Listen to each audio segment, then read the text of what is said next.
ठीक है। फर्स्ट,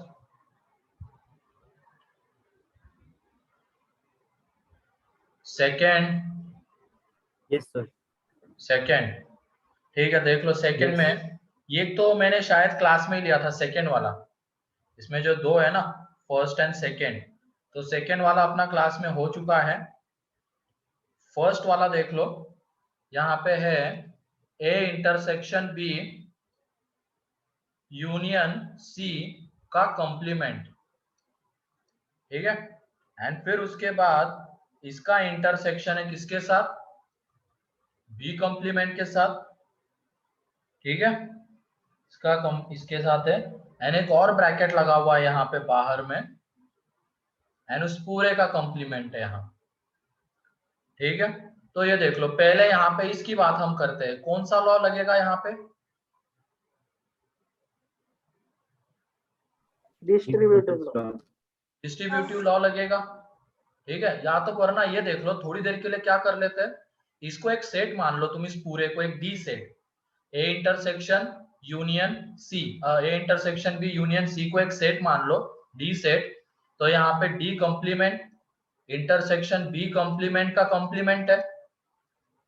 थोड़ी देर के लिए एज्यूम कर लिया था कि चीजें दिखे इजीली। तो ये बताओ यहाँ पे डी मॉर्गन्स लॉ लगेगा, एंड डी मॉर्गन्स लॉ लगेगा, और वहां से क्या आ जाएगा, डी यूनियन बी का कॉम्प्लीमेंट, एंड इस पूरे का कॉम्प्लीमेंट है यहाँ पे। लेकिन अंदर वाले की पहले बात करो, ये वाला D complement intersection B complement है, तो यहाँ पे हम डी यूनियन बी का कॉम्प्लीमेंट लिख सकते हैं इसको, और बाहर में इस पूरे का कॉम्प्लीमेंट गिवन है तो वो है। अब कॉम्प्लीमेंट का कॉम्प्लीमेंट क्या हो जाता है, वही सेट मिलता है हमें, तो यहाँ पे डी यूनियन बी हो जाएगा, ठीक है। अब वो डी क्या था, A intersection B union C, ठीक है, ये था। एंड यहाँ पे क्या है, यूनियन बी है, ठीक है, यूनियन बी है। तो यहाँ पे देखो, ये जो है, इसको ए इंटरसेक्शन बी को थोड़ी देर के लिए क्या मान लेते हैं हम, एक और सेट मान लेते हैं अगेन, क्योंकि उसके बाद एसोसिएटिव लॉ, ठीक है। इस तरीके से चीजें हमें सीखनी है कि इजीली चीजें आते हुए दिखे, उसके वजह से सब्स्टिट्यूशन अगर करना पड़ता है तो करो वहां पे, ठीक है। तो यहाँ पे इसको थोड़ी देर के लिए डी तो हो गया, ई मान लेते हैं, E union C union B, ठीक है। अब उसके बाद ये देख लो, यहाँ पे एसोसिएटिव लॉ लग सकता है, बताओ। Yes sir. एसोसिएटिव लॉ में क्या कर लेते हैं हम, ई और बी को एक साथ लेते हैं, किसी भी दो को एक साथ ले सकते हैं, एंड सी को बाहर भेज देते हैं। अब ये देख लो, ई मतलब क्या था हमारा, A intersection B union B, तो यहां से तुम ही बताओ कि क्या आएगा ये। A intersection B means Venn diagram से देख लो, ये वाला region A intersection B means, and union B करेंगे तो कौन सा रीजन मिलेगा हमें, पूरा बी ही मिलेगा ना, है कि नहीं। सोचो थोड़ा सा, ए इंटरसेक्शन बी मतलब वेन यस सर। डायग्राम में अगर हम देखेंगे तो कौन सा रीजन आएगा, ये वाला, एंड बी मतलब क्या आ जाएगा, बी का पूरा सर्कल, दोनों का यूनियन लेंगे तो हमें क्या मिलेगा, बी का पूरा सर्कल मिलेगा, ठीक है। तो इसकी जगह पे हम बी लिख सकते हैं, तो बी यूनियन क्या हो जाएगा, ये सी। लेकिन वहां पे क्या गिवन है, बी इंटरसेक्शन सी, तो ये गलत है। क्लियर।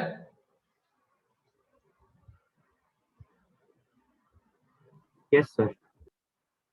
थोड़ा सा सब्स्टिट्यूशन भी देख लो तुम लोग, है ना, उससे क्या है कि रिजल्ट आता हुआ दिखता है, जो लॉज लगते हैं ना वो इजीली दिख जाते हैं, कि यहाँ पे हाँ ऐसा लॉ लगेगा, ये लॉ लगेगा, इस तरीके से।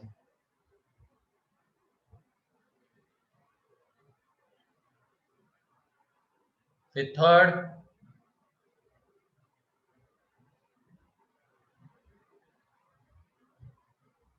तीन ही दिए थे ना इसमें,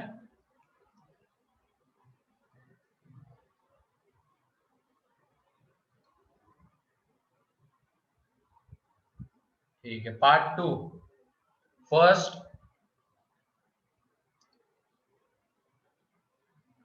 सेकेंड,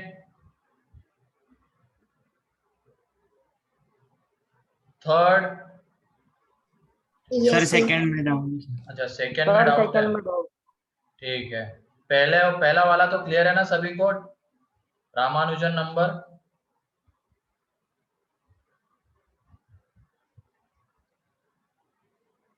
1729, इसको रामानुजन नंबर कहते हैं क्योंकि यही सबसे छोटा नेचुरल नंबर है जिसको हम इस तरीके से रिप्रेजेंट कर सकते हैं, दो क्यूब के सम के फॉर्म में, दो क्यूब के सम के फॉर्म में रिप्रेजेंट कर सकते हो। और ऐसे हमें दो रिजल्ट्स मिलेंगे, जैसे ये देख लो 10 cube plus 9 cube and 12 cube plus 1 cube,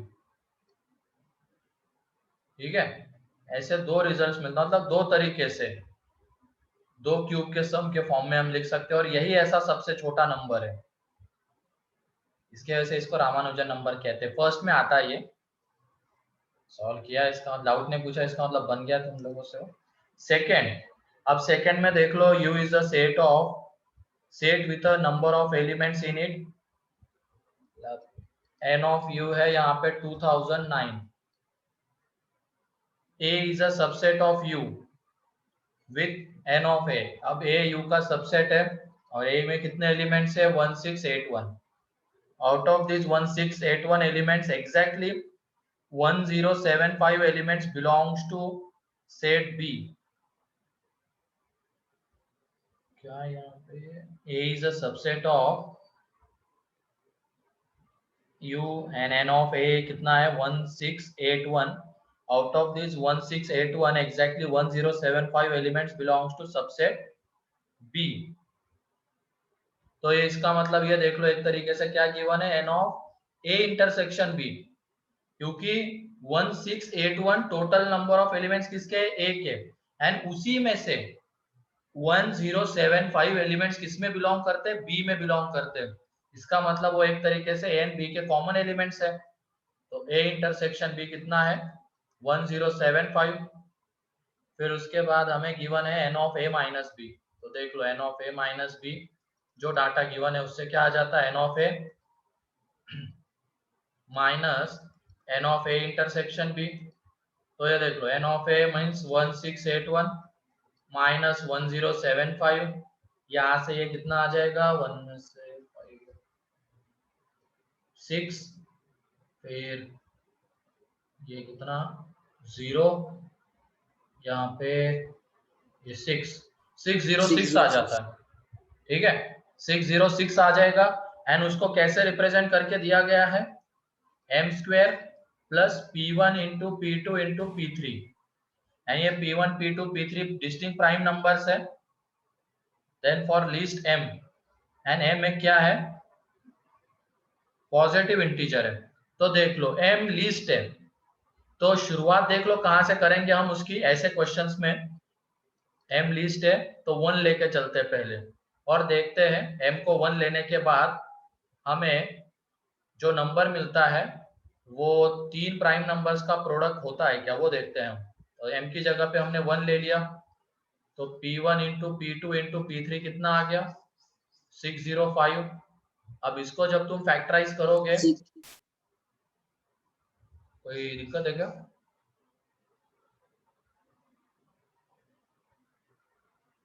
तो इसको 605, तो इसका एक फैक्टर 5, तो 1 2 1। अब ये 5 इंटू 11 तीन प्राइम नंबर का प्रोडक्ट तो आ गया, लेकिन वहां पे क्वेश्चन में हमें p1 p2 p3 डिस्टिंक्ट बोला गया है, तो ये वाली तो केस हम नहीं ले सकते, भले ही 3 प्राइम नंबर्स का प्रोडक्ट है, ठीक है, लेकिन यहाँ पे 2 प्राइम नंबर्स तो सेम ही हो जाएंगे, तो ये तो गया। अब m की जगह पे हम लेंगे 2, तो m की जगह पे 2 लेंगे तो p1 p2 p3 कितना आ जाएगा? 602। अब ये डिवाइड होता है 2 से, फिर उसके बाद ये 301, एंड 301 किससे डिवाइड होता है? 43 40, अरे 2 सॉरी 2 है, 47 आता है ना कुछ?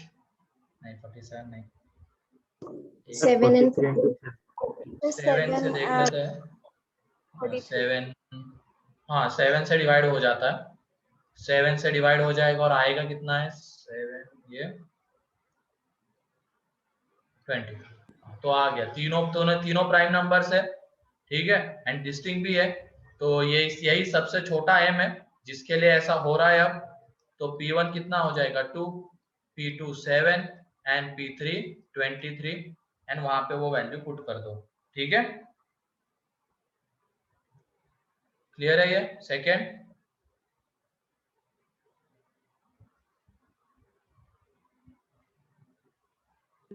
हाँ सर। ठीक है।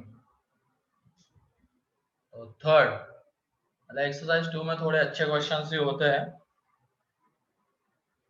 हाँ थर्ड भी बता रहा हूँ, और सिद्धि का भी डाउट है, और किसका डाउट है? जयवर्धन। ठीक है, देख लो थर्ड। यहाँ पे सेट बिल्डर फॉर्म में हमें गिवन है एक्स रियल, मतलब उसमें पेयर्स लिए गए एक्स कॉमा वाई। एलिमेंट मतलब क्या है? एक एक्स एंड वाई की पेयर है, ठीक है। अब सेट में जो आएंगे एलिमेंट्स वो पेयर में आएंगे इस तरीके से। अब वो सिर्फ सिंगल सिंगल एलिमेंट नहीं रहेंगे, वो पेयर में रहेंगे, क्योंकि देख लो x comma y bracket such that. तो यही अब एलिमेंट होगा सेट का। x belongs to r, y belongs to r, and क्या दिया गया हुआ? X cube plus Y cube is equal to 1। ठीक है, ये सेट ए में है, मतलब एक्स एंड वाई रियल इस तरीके से होने चाहिए, दोनों के क्यूब का सम 1 आना चाहिए। एंड फिर उसके बाद बी में क्या है? एक्स एंड वाई के पेयर्स ही है, जिसमें x belongs to r, y belongs to r, and x minus Y is equal to 1 होना चाहिए। एंड सी में क्या है? वो x plus Y is equal to 1 है, इसमें भी पेयर ही है। तो x belongs to r, y belongs to r, and x plus Y is equal to 1। ठीक है, अब इसमें बोला गया है A intersection B contains P elements and A intersection C contains Q elements. मतलब इंटरसेक्शन मीन्स अब क्या? हमें ऐसे एक्स एंड वाई के पेयर्स ढूंढने हैं जो A में भी आ रहे हैं एंड B में भी आ रहे हैं। इसका मतलब A में भी आ रहे तो वो इसको क्या करने चाहिए? सेटिस्फाई। एंड B में भी आ रहे तो वो इसको सेटिस्फाई करने चाहिए, है कि नहीं? अगर हम A इंटरसेक्शन B की बात करते हैं तो इसमें कौन से पेयर्स आएंगे x y के? जो इसको भी सेटिस्फाई कर रहे हैं, इसको भी सेटिस्फाई कर रहे हैं। तो इन दोनों को हमें क्या करना पड़ेगा? सॉल्व। तो X cube plus Y cube is equal to 1 and X minus Y is equal to 1, इन दोनों को हमें साइमल्टेनियसली सॉल्व करना पड़ेगा। तो ये देख लो, यहाँ से x उठाओ और इसमें पुट कर दो। x कितना आता है? 1 प्लस वाई, यहाँ पे पुट कर देंगे तो वो कितना हो जाएगा? 1 प्लस वाई का cube plus Y cube is equal to 1। तो ये देख लो 1 plus 3y square plus Y cube is equal to 1। तो ये 1 1 कैंसल आउट। अब ये क्या बचता है? 2y cube plus 3y square plus 3y is equal to 0। अब यहाँ से एक काम करो, तुम y को बाहर ले लो और ये 2y square plus 3y plus 3 is equal to 0। तो ये दोनों का प्रोडक्ट कब 0 आएगा? या तो y 0 हो जाए या 2y square plus 3y plus 3 is equal to 0 हो जाए। लेकिन अब क्या यहाँ से हमें y की रियल वैल्यू मिलती है क्या इस वाले क्वाड्रेटिक से? बताओ। नहीं सर। नहीं मिलती है। अरे क्या डी की आइडिया तो सभी लोगों को होगी ना, डिस्क्रिमिनेंट।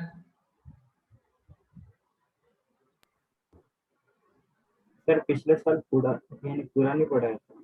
मतलब बस थोड़ा सा एक बेसिक, इसका डी देख लो, डिस्क्रिमिनेंट कितना आ जाता है? 9 माइनस 4 इंटू 2 इंटू 3, निगेटिव आता है। एंड डिस्क्रिमिनेंट अगर निगेटिव आता है तो रूट्स कैसे रहते हैं?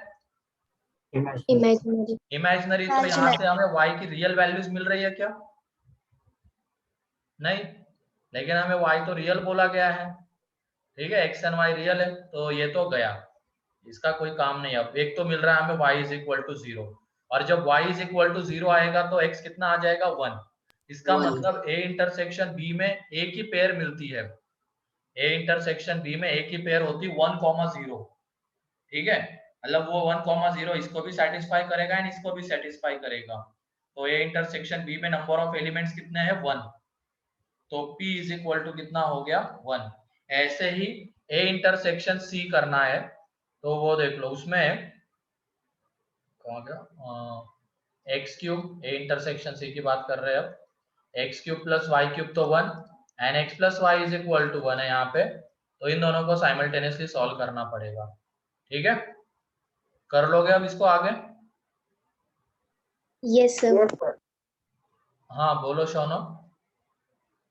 सर कोई ऐसा पेयर है क्या जो X cube plus Y cube equals to 1 को सेटिस्फाई करता है? तो वो तो दिख ही रहा है ना। अब वो इंटीजर अगर बोला जाएगा तो बहुत सारे आ सकते हैं, ऐसे डायरेक्टली तो नहीं बोल सकते सिर्फ X cube plus Y cube is equal to 1 से, बहुत सारे आते हैं 1 0 0 ओके 1, सर।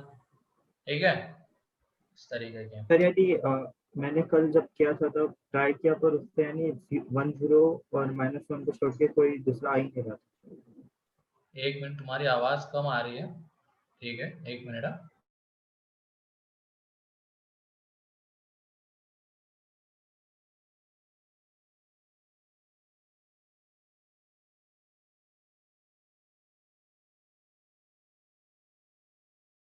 हाँ बोलो क्या कह रहे थे अब तुम? सर यानी जब मैंने ट्राई किया था तब मुझे X cube plus Y cube का कोई दूसरा सॉल्यूशन ही नहीं मिला था 1 और 0 को छोड़ के। नहीं, अब वो तो बहुत सारे बन सकते हैं, बहुत सारे आ जाएंगे। इस तरीके से एक्स एंड वाई को ले लो, वहां पे रियल बोला गया है, ठीक है, ध्यान रखना। अगर मान लो मैंने एक्स को इस तरीके से ले लिया, ये 1/8 आ रहा है, ये 7/8 आ रहा है, दोनों का सम 1 आ सकता है, बहुत सारे आते हैं, ठीक है। Okay sir. हाँ, तो ऐसे रैंड कोई मतलब सेलेक्ट हिट एंड ट्रायल हो गया वो एक तरीके से, आंसर आ गया होगा, लेकिन ऐसे नहीं करना है, ठीक है। कंडीशन देखना है, कंडीशन रियल है, एक्स एंड वाई रियल, बहुत सारी चीजें मतलब पेयर्स ऐसे आ सकते हैं जिसके लिए X cube plus Y cube 1 आता है, ठीक है। उसके बाद फोर्थ, सर पिछली वाली स्लाइड दिखाओ ना। ये लो पिछली साइड,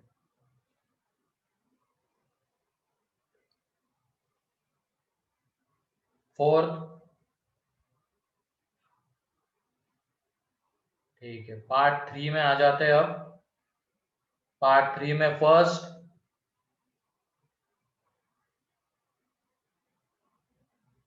सेकेंड, दो ही दिए थे ना इसमें,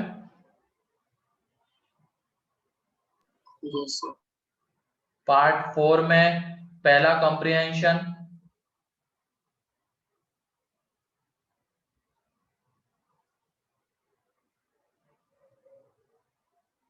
ठीक है, बहुत बढ़िया, दो ही डाउट आए, बाकी सारे समझ में आ गए ना सभी लोगों को जिन्होंने भी सॉल्व किया है? कोई डाउट उसमें? और इस संडे तुम्हारी एग्जाम होगी, जैसे स्वप्निल सर ने डाला था ग्रुप पे, और उसका सिलेबस है सेट्स, पूरा सेट आएगा उसमें, ठीक है।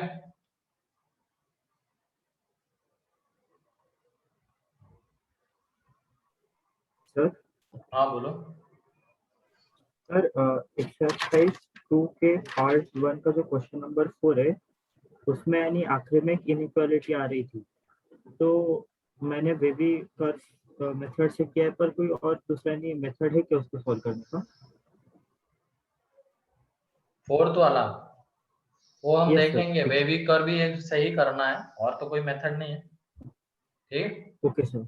अभी हमने इंटरवल ने देखा, आएगा वो आगे F1 में आएगा, ठीक है। और किसी का कोई डाउट सेट्स वाले पार्ट में, पूरे मॉड्यूल में?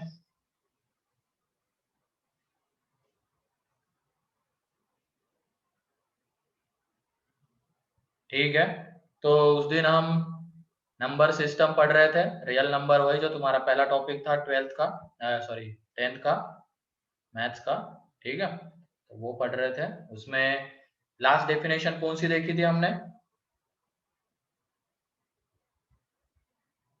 Irrational number. इरेशनल नंबर्स, ठीक है। और उसमें हमने ये भी देखा था कि कब दो रैशनल का प्रोडक्ट, दो इरेशनल का प्रोडक्ट, उनका सम क्या आता है, ये सारी चीजें भी देखी थी, है ना। ठीक है, तो उसमें एक और चीज लिखते हैं हम, कंसेप्ट।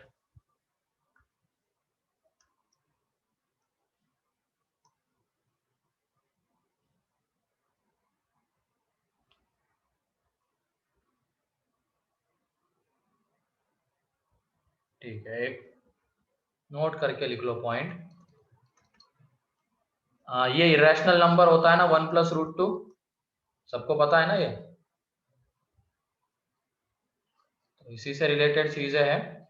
मान लो ऐसा कोई नंबर हम ले रहे हैं जिसमें, और ये 1+√2 जो नंबर होता है उसमें 1 को कहते हैं रैशनल पार्ट एंड उसको कहते हैं इसका इरेशनल पार्ट कहते हैं, पार्ट वाइज अगर बात की जाए तो।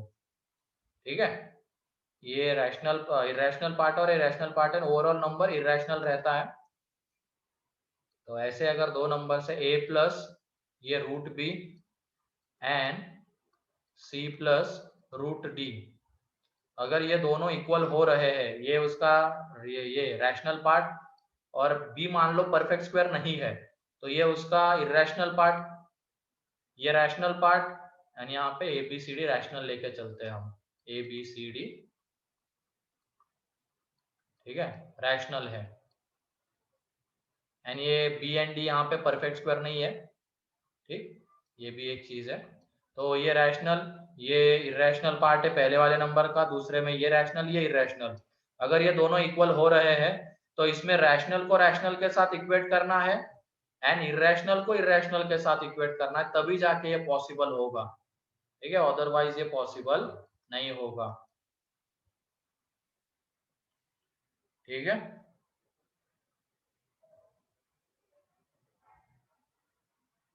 रैशनल को रैशनल के साथ इक्वेट करना है, इरेशनल को इरेशनल के साथ।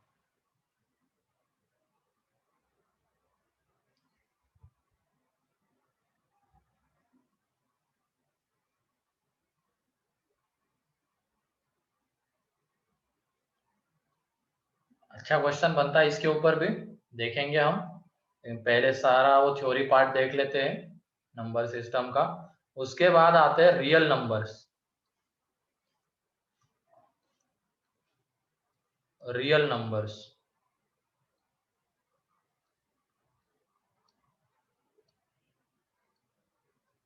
तो लिखो इसमें, numbers which can be represented on number line, numbers which can be represented on number line are called as real numbers। मतलब नंबर लाइन के ऊपर अगर उसको हम रिप्रेजेंट कर पा रहे हैं तो उसको कहते हैं रियल नंबर्स। ठीक है, numbers which can be represented on number line are called as real numbers। तो लास्ट लेक्चर में हमने सबसेट वाला वो एक फ्लो देखा था कि मतलब सबसे पहले क्या आते हैं, नेचुरल नंबर्स, किसका सबसेट, होल नंबर का। होल नंबर किसका सबसेट, इंटीजर्स का, पॉजिटिव इंटीजर्स का, मान लो पॉजिटिव इंटीजर्स। पॉजिटिव इंटीजर्स किसका सबसेट, इंटीजर का सबसेट। इंटीजर किसका सबसेट, रैशनल नंबर का सबसेट। एंड रैशनल नंबर किसका सबसेट, रियल नंबर्स का सबसेट। ठीक है, तो इस तरीके से ये चीजें होती है, ये भी लिख सकते हो चाहो तो। ठीक है,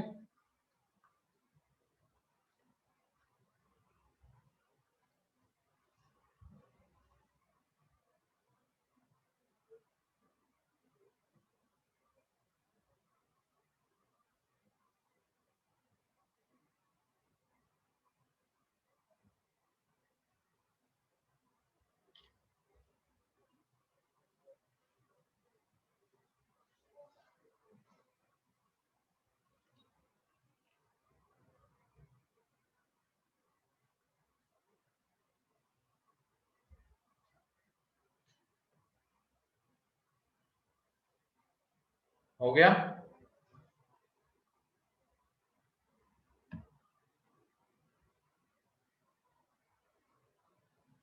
यस सर हो गया। तो एक बार ये सारे पॉइंट्स देख लो इससे रिलेटेड, क्योंकि इसके ऊपर अभी क्वेश्चंस करना है बस।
ठीक है, तो लिखो अब क्वेश्चन। चलो,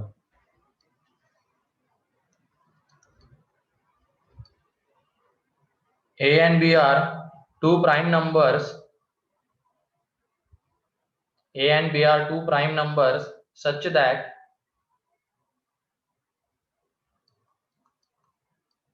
their sum is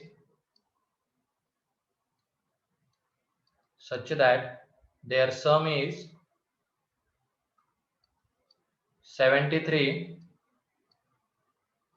Then find A into B. एक बार रिपीट करो क्वेश्चन। हो गया? सर एक बार क्वेश्चन रिपीट करो। A and B are two prime numbers such that their sum is 73. Then find A into B. Sir, done. चलो, बहुत बढ़िया। अब यहाँ पे कौन से होंगे A and B, बताओ कौन से नंबर्स? Sir, 2 और 71. 2 and 71। क्योंकि देख लो, दो प्राइम नंबर्स कैसे हो सकते हैं? या तो दोनों के दोनों ऑड हो सकते हैं, लेकिन जब हम दोनों के दोनों ऑड लेते हैं तो उनका सम कैसा आता है? इवन। लेकिन यहाँ पे सम कैसा गिवन है? ऑड। इसका मतलब एक नंबर इवन एंड एक नंबर ऑड होना जरूरी है, ठीक है? और एक ही ऐसा प्राइम नंबर है जो कि इवन है, कौन सा? 2, ठीक है? एक ही ऐसा प्राइम नंबर है जो कि क्या है? इवन है। तो इसकी वजह से A2 एंड B 71। अब यहाँ पे मैंने छोटा नंबर ले लिया तो इसकी वजह से तुरंत दिख गया, लेकिन अगर बहुत बड़ा नंबर होगा तो उसमें बस ध्यान ये रखना कि दो प्राइम नंबर्स का सम कैसा गिवन है। अगर वो ऑड गिवन है, इसका मतलब उसमें से एक प्राइम नंबर 2 होगा, ठीक है? एंड दूसरा प्राइम नंबर फिर अपने आप आ जाएगा। तो A2 B 71, एंड तो यहां से A इंटू B कितना आ जाएगा? 2 इंटू 71, दैट इज 142, ठीक?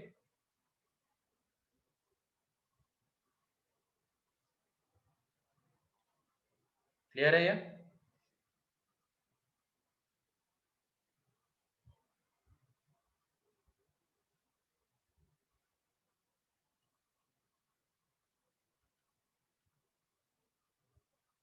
Next question, number of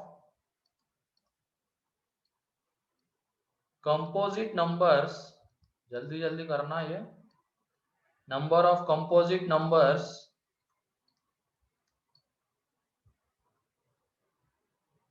less than 20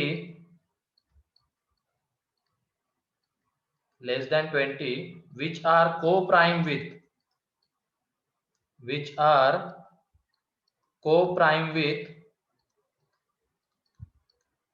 4.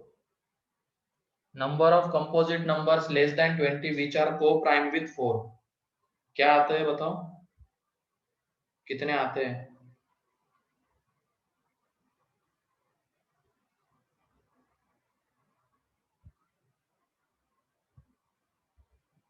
Sir 6। थोड़ा सोच समझ के, 4 के साथ को-प्राइम होने चाहिए।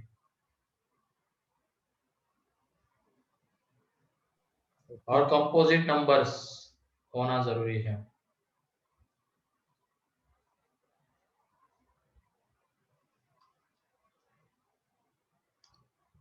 सही है मंदार? सर 2।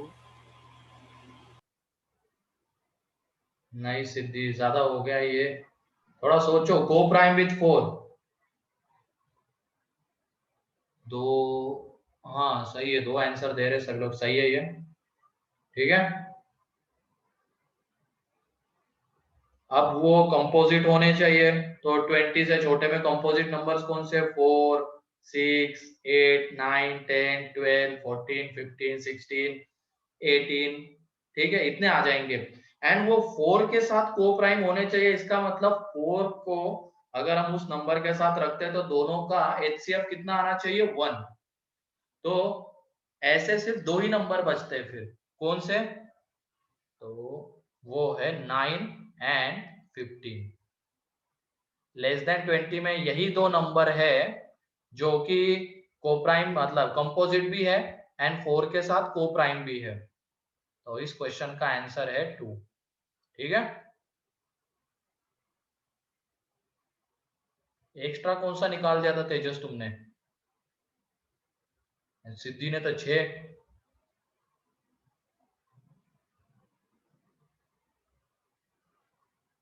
क्लियर है ये वाला?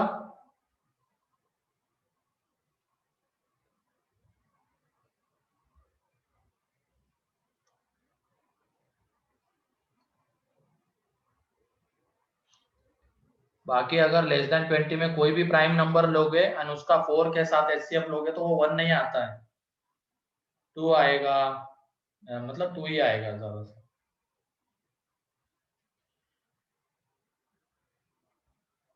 ठीक है, next.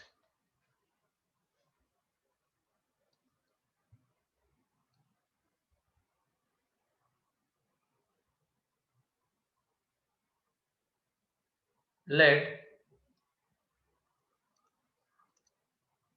A be the number of prime numbers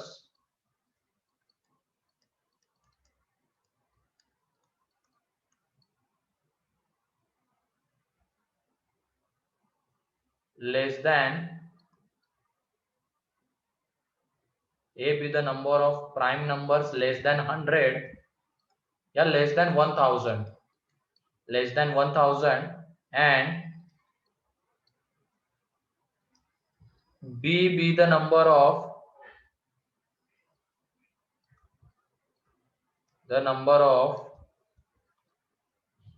composite numbers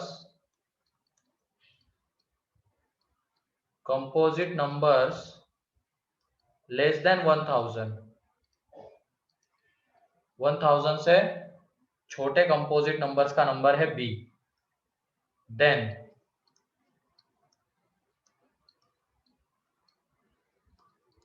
ये कितना आता है ये बताओ।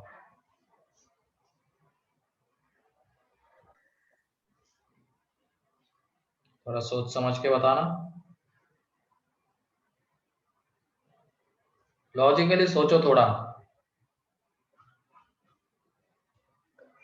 A be the number of prime numbers less than 1000, मतलब 1000 से छोटे में जितने भी प्राइम नंबर्स आएंगे उनका नंबर ए होगा, एंड जितने भी कंपोजिट नंबर्स आएंगे उनका नंबर बी होगा। नहीं शौनक, लेस देन 1000 है, थोड़ा ध्यान से सुनो तुम। लेस देन 1000 को कंसीडर नहीं किया गया है। सिद्धि गलत हो जाएगा ये तुम्हारा, -1 गलत है। हाँ ये सही दिया आंसर किसने? अनिरुद्ध, चैतन्य। ओम नहीं, ओम गलत हो गया, 0 नहीं आता है। 1 आंसर आता है, 1। ठीक है, 1 आता है, क्योंकि देख लो लेस देन, और ये prime numbers and composite number तो नेचुरल नंबर्स ही रहेंगे। तो लेस देन 1000 में कितने नेचुरल नंबर्स आते हैं, पहले हम उसकी बात कर लेते हैं। 999, इतने नेचुरल नंबर्स आते हैं लेस देन 1000 में, एंड उनमें से 1 को अगर छोड़ दिया जाए, एक नेचुरल नंबर 1 को छोड़ दिया जाए, तो बाकी जितने भी नेचुरल नंबर्स रहेंगे वो आइदर प्राइम नंबर रहेंगे या कंपोजिट नंबर रहेंगे, है कि नहीं? 1 को अगर छोड़ दिया जाए तो जितने भी प्राइम नंबर्स ले लो, 2 3 4 5 अप टू 999, तो वो आइदर प्राइम रहेंगे या कंपोजिट रहेंगे। ठीक है, तो यहाँ पे a प्लस बी का सम कितना आता है?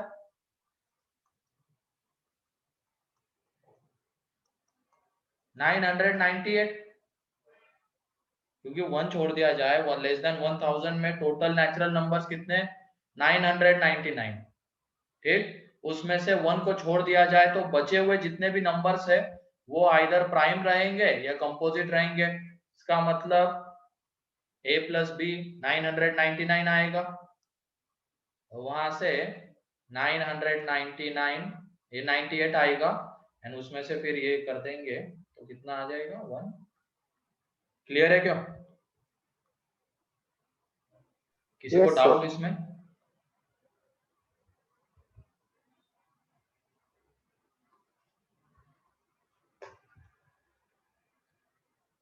क्लियर है Chaitanya, Ishan, yes sir. Ishani? Sir समझ आ गया। Yes, sir. ठीक है, ओम? Yes sir. ठीक है,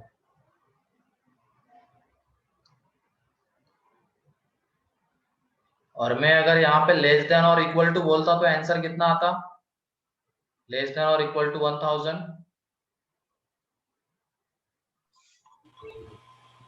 0. 0 हो जाता, क्योंकि उसमें a प्लस बी कितना रहता? 999, तो 0 आ जाता ये भी पूछा गया उसका आंसर।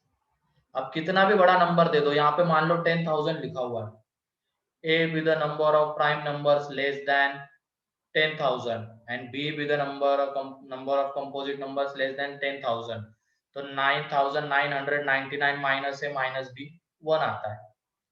क्लियर है?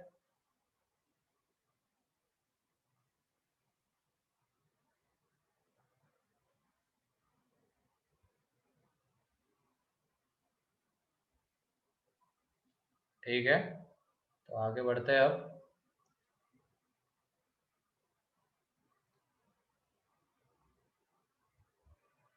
सभी को क्लियर है ना ये?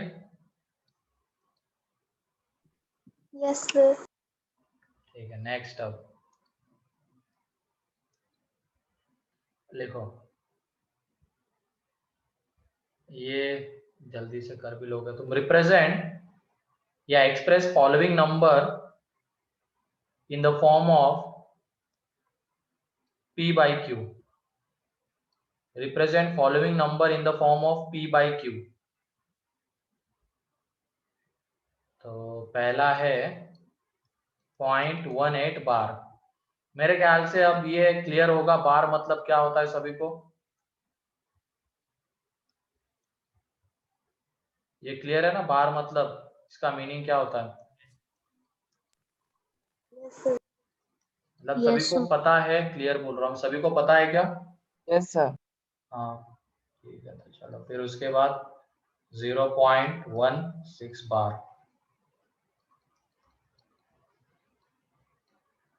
तो ध्यान रखना, डेसिमल के फॉर्म में अगर कोई लिखा हुआ नंबर रैशनल नंबर है तो उसके लिए क्या होना जरूरी है? एक रिकरिंग पैटर्न आना चाहिए, एक रिकरिंग पैटर्न आना चाहिए, तब जाके हम उसको बोलेंगे कि वो रैशनल नंबर है। ठीक,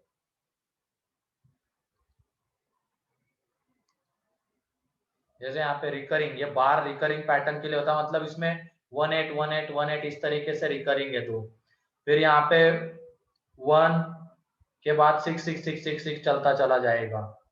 यहाँ पे फिर 0.423 और 23 के ऊपर बार।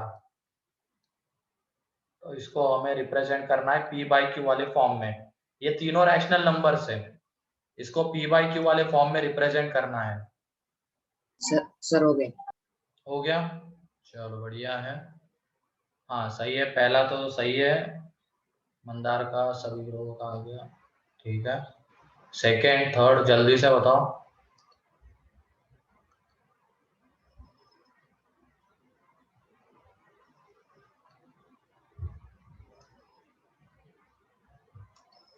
Sixteen by 99। किसका? सेकेंड। 16 बाय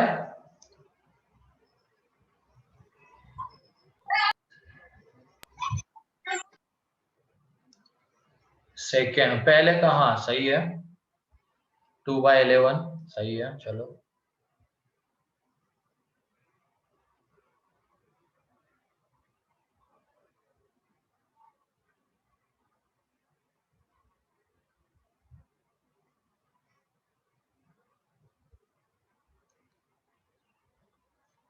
हाँ सही है, सिद्धि के सारे सही आ गए। ठीक है, हाँ 2 सिद्धि आ गई क्या अब यहाँ पे? सिद्धि 4 से सिद्धि सूर्यवंशी, ठीक है।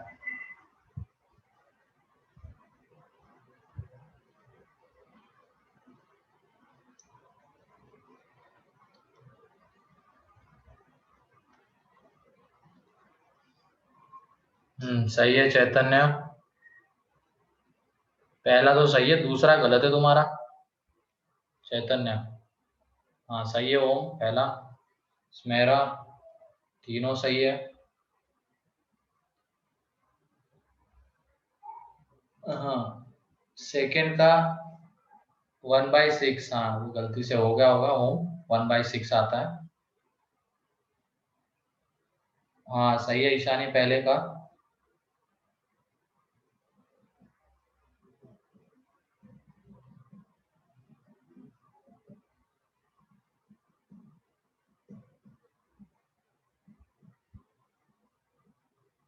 ठीक है, तो देख लो इसको करने का तरीका। आप शॉर्टकट भी पता होगा बहुत लोगों को, लेकिन अगर तरीके से करेंगे तो ये देख लो, x.18 बार, ये बार मतलब क्या है, 1818 रिपीट करता जाएगा। अब इसको हम क्या करते हैं, 100 से मल्टीप्लाई कर देते हैं। 100 से मल्टीप्लाई करेंगे तो ये आगे 1818 जो होता जा रहा है उसमें से 18 पॉइंट, अगेन आगे कितना आ जाएगा, 18 बार। ठीक है, ये आ जाएगा। तो ये पहले वाले में से दूसरे में से पहले को माइनस कर देते हैं, तो 99x इज इक्वल टू 18, तो x इज इक्वल टू 18/99, तो ये आ जाता है 2/11। तो ये हो गया पहला। तो बहुत सारे लोगों ने आंसर दे दिया, सही आंसर दिया है पहले का। दूसरे में देख लो अब क्या हो जाएगा। अब ये 6 बार है तो ये x.16 बार, तो पहले हम उसको 10 से मल्टीप्लाई करते, तो 10x इज इक्वल टू 1.6 बार। अब इस 6 जो बार लगा हुआ है ना, उस नंबर में से एक हमें डेसिमल के लेफ्ट हैंड साइड में चाहिए होता है। जैसे यहाँ पे 18 के ऊपर बार है, तो 18 की एक पेयर हमें डेसिमल के लेफ्ट हैंड साइड में चाहिए थी, तो हमने उसको 100 से मल्टीप्लाई कर दिया। यहाँ पे अभी 6 ही है सिर्फ, तो इसको अगेन हमें 10 से मल्टीप्लाई करना पड़ेगा, इसको 10x को। तो ये 100x हो जाएगा, तो एक 6 इधर आ जाएगा, बाद में अगेन वहां पे 6 बार ही बचा हुआ रहेगा, क्योंकि वो रिकरिंग है। 6 ऐसा कहाँ तक जाएगा, इंफिनिटी तक। तो 10 से मल्टीप्लाई करके एक 6 को इधर भी ले लिया, तो इंफिनिटी में से कोई चीज, अगर एक भी चीज हम हटाते तो कोई फर्क नहीं पड़ता उसके ऊपर। तो अब इसमें से इसको माइनस कर देंगे तो 90x इज इक्वल टू आ जाता है 15। इसमें से इसको माइनस कर दे, x इज इक्वल टू 15/90, तो 1/6। क्लियर है ये। अब ऐसे ही थर्ड x कितना है, 0.423 के ऊपर बार। अब इसको हम पहले 10 से मल्टीप्लाई कर देंगे, और जिसके ऊपर बार नहीं लगा हुआ उसको पहले इधर ले लेंगे। अब एक 2 3 के पेयर हमें राइट हैंड साइड में, लेफ्ट हैंड साइड में चाहिए, तो इस 10x को हमें किससे मल्टीप्लाई करना पड़ेगा, 100 से। तो 1000x इज इक्वल टू आ जाएगा 423 एंड अगेन 2 3 बार। अब ये 10,000x में से 10x को हम माइनस कर देंगे, ठीक है। तो ये देख लो कितना आ जाएगा, 990x। एंड यहाँ पे क्या बचता है, 419। जब इसमें से ये माइनस हो जाएगा तो x देख लो कितना आ जाएगा, 419 अपॉन 990। क्लियर है। x इज इक्वल टू यहाँ पे 419 अपॉन 990।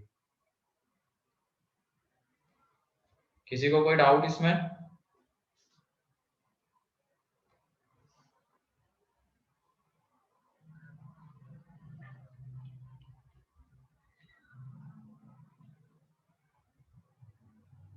मतलब बार के नीचे जो भी आता है एक बार उसको हमें डेसिमल के लेफ्ट हैंड साइड में लाना होता है, तो उसके अकॉर्डिंगली कभी 10 से कभी 100 से मल्टीप्लाई करना पड़ता है। लेकिन जिसके ऊपर बार नहीं लगा हुआ है उसको तो पहले ही निकाल लो, उसके बाद वो बार वाले के बारे में सोचेंगे।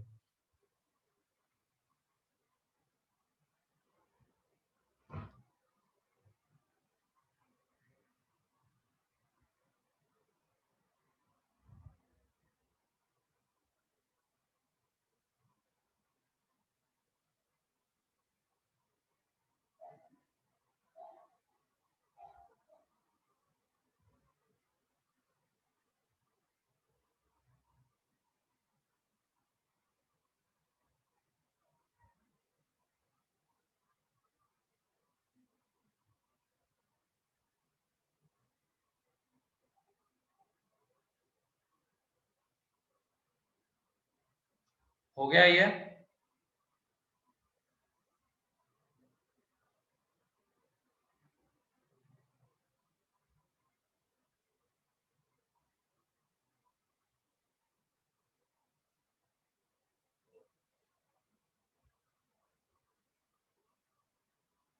किसी का बाकी है क्या? No sir. ठीक है, तो एक अच्छा सा क्वेश्चन देखते हैं, जो मैंने नोट में पॉइंट लिखवाया था ना, दो इरेशनल नंबर का इसके ऊपर बेस्ड है वो। तो देखो, लिखो, find the values of X Y Z, find the values of X Y Z where हमें ये गिवन है x-1 plus y-2 into √2 is equal to z minus x plus Z यहाँ पे, ठीक है, x प्लस जेड, z plus X plus z+1 into √3 where x y z belongs to rational. तो हमें x y z की value चाहिए।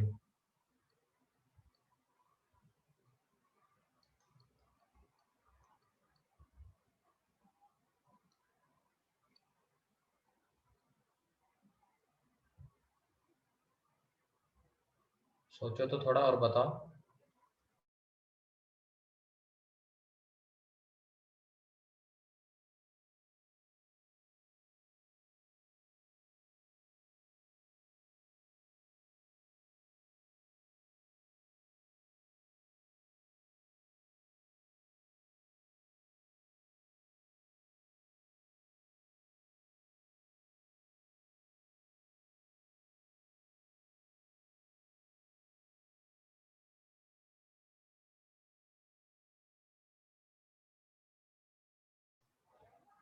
Late join किया था क्या प्रथमेश?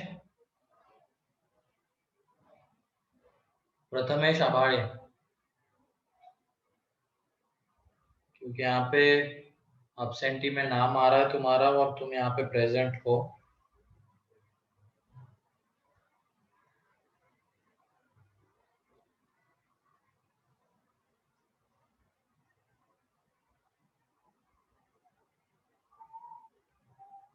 ठीक है,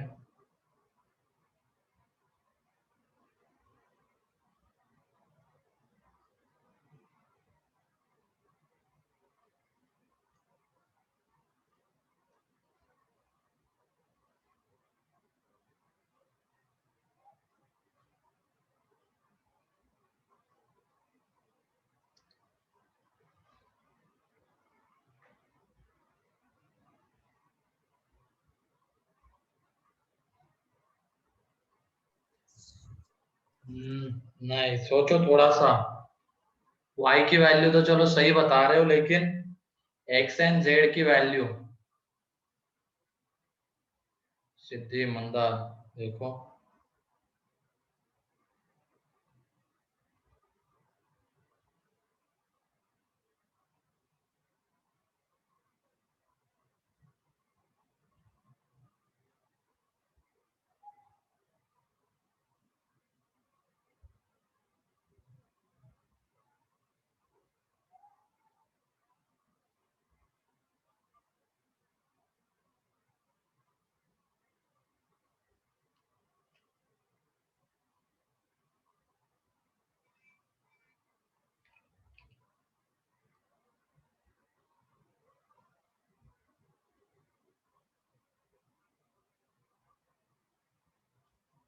और किसी का आ रहा है क्या?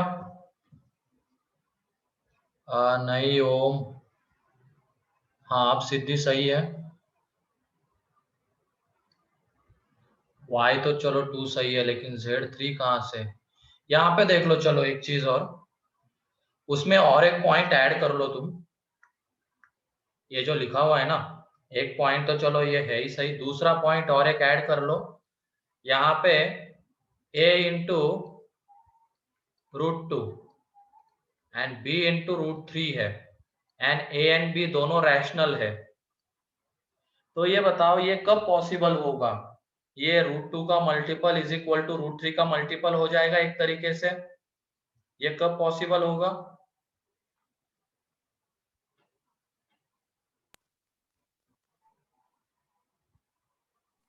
बताओ।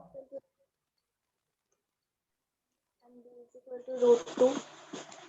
नहीं नहीं, ये a एंड b रैशनल है, ध्यान रखो, a एंड b रैशनल है, और ये a into √2 and b into √3 ये गिवन है। 0।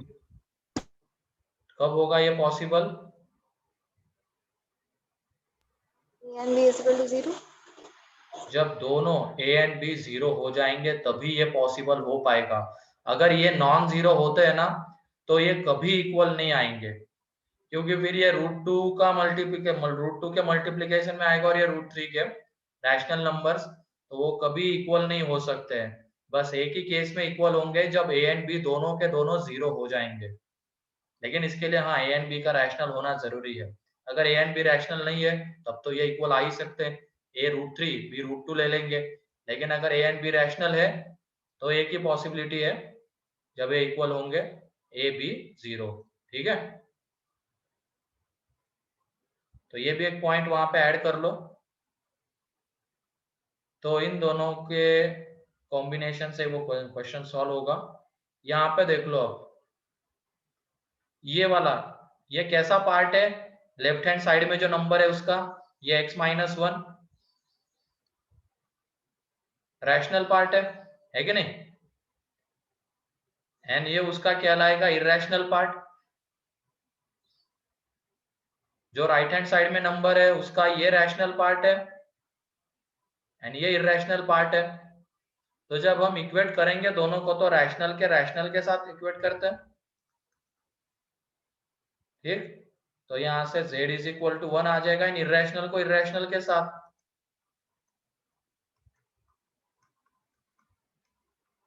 ठीक है, अब ये देख लो √2 के मल्टीप्लीकेशन में जो भी नंबर है ये z रैशनल होने की वजह से ये सॉरी y रैशनल होने की वजह से y-2 रैशनल है। यहाँ पे हाँ एक चीज गलती ये हो गई, यहाँ पे 2x कर लो तुम, चलो 2x कर लो वरना वो आंसर ही नहीं आ पाएगा। 2x करो, ये 2x कर लेना, तो 2x की वजह से ये क्या हो जाएगा यहाँ पे अब x minus Z, x minus Z is equal to 1। ठीक है, ये 2x कर लेना यहाँ पे क्वेश्चन में। तो रैशनल को रैशनल के साथ इक्वेट किया, सर हमने z की वैल्यू 1 निकाली थी ना। लेकिन यहाँ पे से -1 आ रही है, तो वो कैसे पॉसिबल हो पाएगा, z की 2 वैल्यूज। ठीक है, सर तो फिर अगर हमने z की वैल्यू 1 निकाली तो x माइनस z में z की वैल्यू पुट करके x की वैल्यू निकाल सकते हैं। लेकिन यहाँ पे x ही कैंसल आउट हो जा रहा था ना पहले वाले में, तो यस सर। तो x ही कैंसल आउट हो जा रहा था, उसकी वजह से दिक्कत हो रही थी। तो 2x कर लो वहां पे। यहाँ पे देख लो इरेशनल को इरेशनल के साथ इक्वेट किया, y-2 एक रैशनल नंबर है एंड z+1 भी एक इरेशनल नंबर है।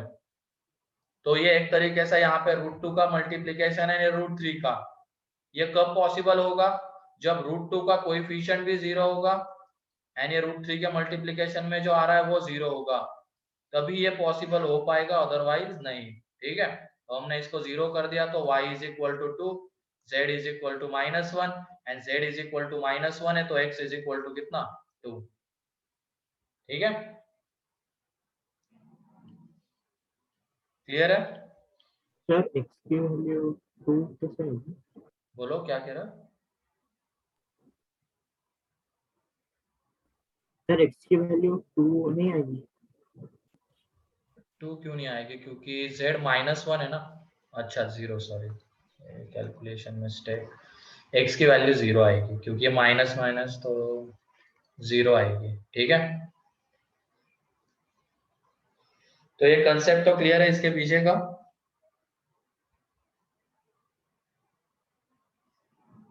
Yes sir. डाउट है तो अभी पूछ लो, क्योंकि देख लो ना ये जो कंसेप्ट है ना, ये रैशनल इरेश ये वाला, इसको बहुत अच्छे से आगे टॉपिक्स में यूज किया जाता है और यूज किया गया है एडवांस में। भले वो प्योरली क्वेश्चन इसका नहीं था, वो क्वाड्रेटिक का क्वेश्चन बनाना था, तो इस कंसेप्ट को वहां पे बहुत अच्छे से यूज किया गया है। देखेंगे जब हम क्वाड्रेटिक पढ़ेंगे तो उस टाइम पे वो क्वेश्चन आएगा।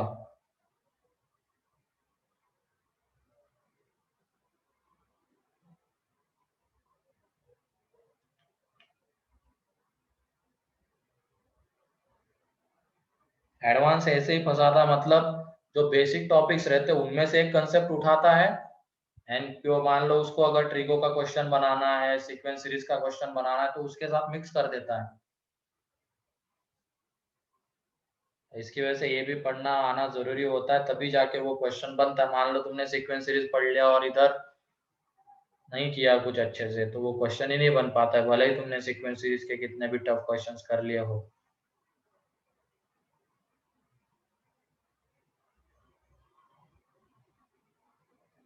इसका नाम ही इस वजह से फंडामेंटल ऑफ मैथमेटिक्स, क्योंकि इसके ऊपर डायरेक्ट क्वेश्चन तो नहीं आते हैं।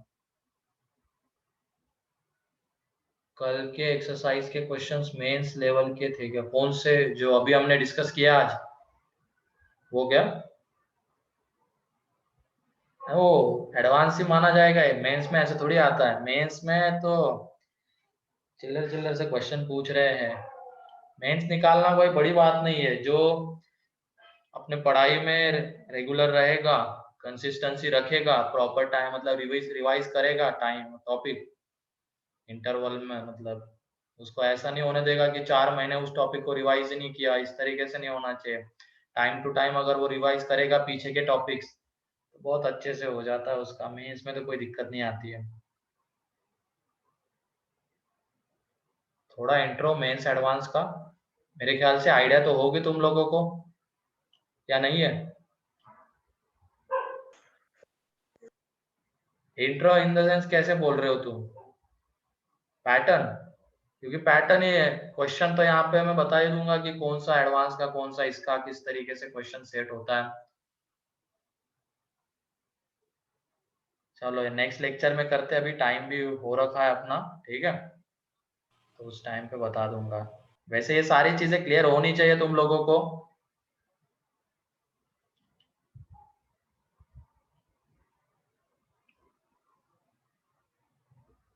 इसमें से कितने लोग हैं लेकिन इंजीनियरिंग वाले, जो आगे जाके इंजीनियरिंग ही करने वाले हैं? क्योंकि शायद यहाँ पे तो मिक्स बच्चे बैठे हुए हैं। ठीक है, सारे कितने हैं लगभग? हाँ मतलब 50-50 का है, 15-16 इधर है, 15-16 उधर है। ठीक है, कोई नहीं।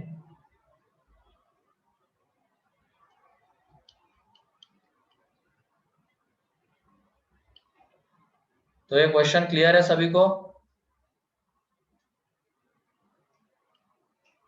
Yes sir. जैसे बहुत सारे इनमें से ऐसे स्टूडेंट्स हैं जिनके हेलो ब्रदर्स सिस्टर्स या तो पढ़ रहे हैं या पढ़ चुके हैं, तो उनको बहुत अच्छे से पता होगा कि मेंस का लेवल क्या होता है, एडवांस का क्या होता है। तुम्हारा तो भाई पढ़ रहा है ना तेजस, वो बताता नहीं क्या तुम्हें? बताता है। तो फिर बहुत सारे ऐसे हैं, उनके भाई भी और बहन मतलब गाइड करते होंगे उनको टाइम टू टाइम, और वो एक बार जरूर बताते होंगे रिवीजन, है कि नहीं मनोली? Yes, sir. रिवीजन कितनी इम्पोर्टेंट है बताता होगा ना तुम्हें Aditya? Yes, sir. Yes, sir. ठीक है, चलो अभी तो क्या शुरुआत है अपनी, धीरे धीरे समझ जाओगे सारी चीजें तुम लोग, ठीक है।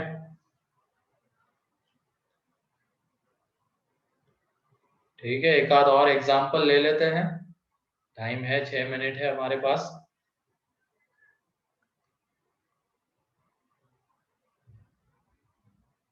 या रहने देते, चलो थैंक यू बोल भी दिया है तुमने सिद्धि, ठीक है आज के लिए रहने देते फिर। बाकी नेक्स्ट लेक्चर में जो नंबर सिस्टम है उसमें आगे हम बढ़ेंगे, मतलब डिविजिबिलिटी, ये सारी चीजें देखेंगे। मतलब जो तुम्हारा टॉपिक है प्योरली जो 10th का टॉपिक है ना उसके ऊपर आ गए, 11th में भी उसकी चीजें है, दोनों को मिक्स करके पढ़ाऊंगा मैं। तुम्हारे इसमें जैसे शायद 10th का मॉड्यूल तो सभी के पास होगा, तो उसमें शायद कंपोजिट नंबर वगैरह ऐसे ही है, उसके बाद डिविजिबिलिटी टेस्ट है इस तरीके से, फिर वो डिविडेंड डिवाइजर क्वेश्चन रिमाइंडर वाली थ्योरम वो है, उसके भी क्वेश्चन हम लेंगे, ठीक है। चलो फिर आज के लिए इतना ही है, ओके बाय बाय।